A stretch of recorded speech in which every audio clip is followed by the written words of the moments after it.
Θυμάσαι την πρώτη φορά που ένιωσες ξεχωριστή? Ήταν μια κίνηση αγάπης, ένα χάδι, ένα κόσμημα και χαμογέλασες χωρίς λόγο, μόνο γιατί ήσουν εσύ. Και τότε που κοιτάχτηκες στον καθρέφτη και να ρωτήθηκες αν λάμπεις, εκείνη τη στιγμή που δεν χρειάστηκε να βγάλεις selfie για να πιστείς,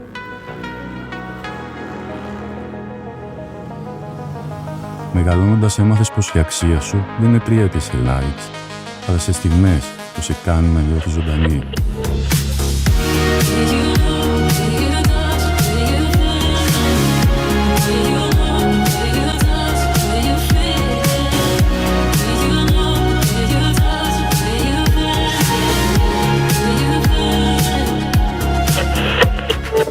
Και τώρα κοιτάς πίσω, στο ίδιο κόσμημα που σε συντρόφαδε σε κάθε ηλικία και καταλαβαίνεις, η ομορφιά σου δεν γεννήθηκε σήμερα, δεν χάθηκε ποτέ, ήταν πάντα εκεί.